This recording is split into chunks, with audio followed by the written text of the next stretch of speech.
మన బోడి బ్రహ్మంగాడు చూడు పెళ్లి కొడుకు గెటప్ లో ఎలా ఉన్నాడు. మన పెళ్లి పీటల వరకు వస్తుందని నేను ఎక్స్పెక్ట్ చేయలేదు.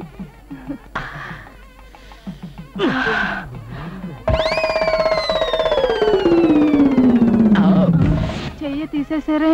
చెయ్యి తీయకపోతే తర్వాత వేయటానికి చెయ్యి ఉండదు. బావగారు ముహూర్తానికి ఇంకెంత టైం ఉంది? ఇంకెంతసేపు అండి? 20 నిమిషాలే. 20 నిమిషాలా? అయితే ఇంకొక ఆట వేసుకుని వస్తాను.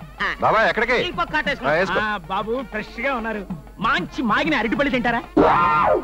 ఇదెక్కడి గొడవండి బాబు, మీరేమైనా పెట్టాలనుకుంటే మీ అల్లుడి గారికి పెట్టుకోండి.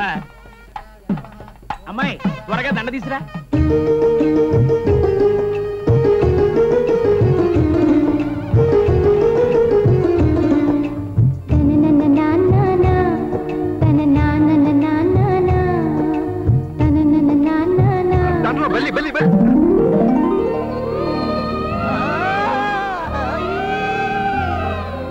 దండ మెడలో వేసిన వాళ్ళు ఒళ్ళో పడతారంట తెలుసా? నేనంత సులభంగా పన్ను.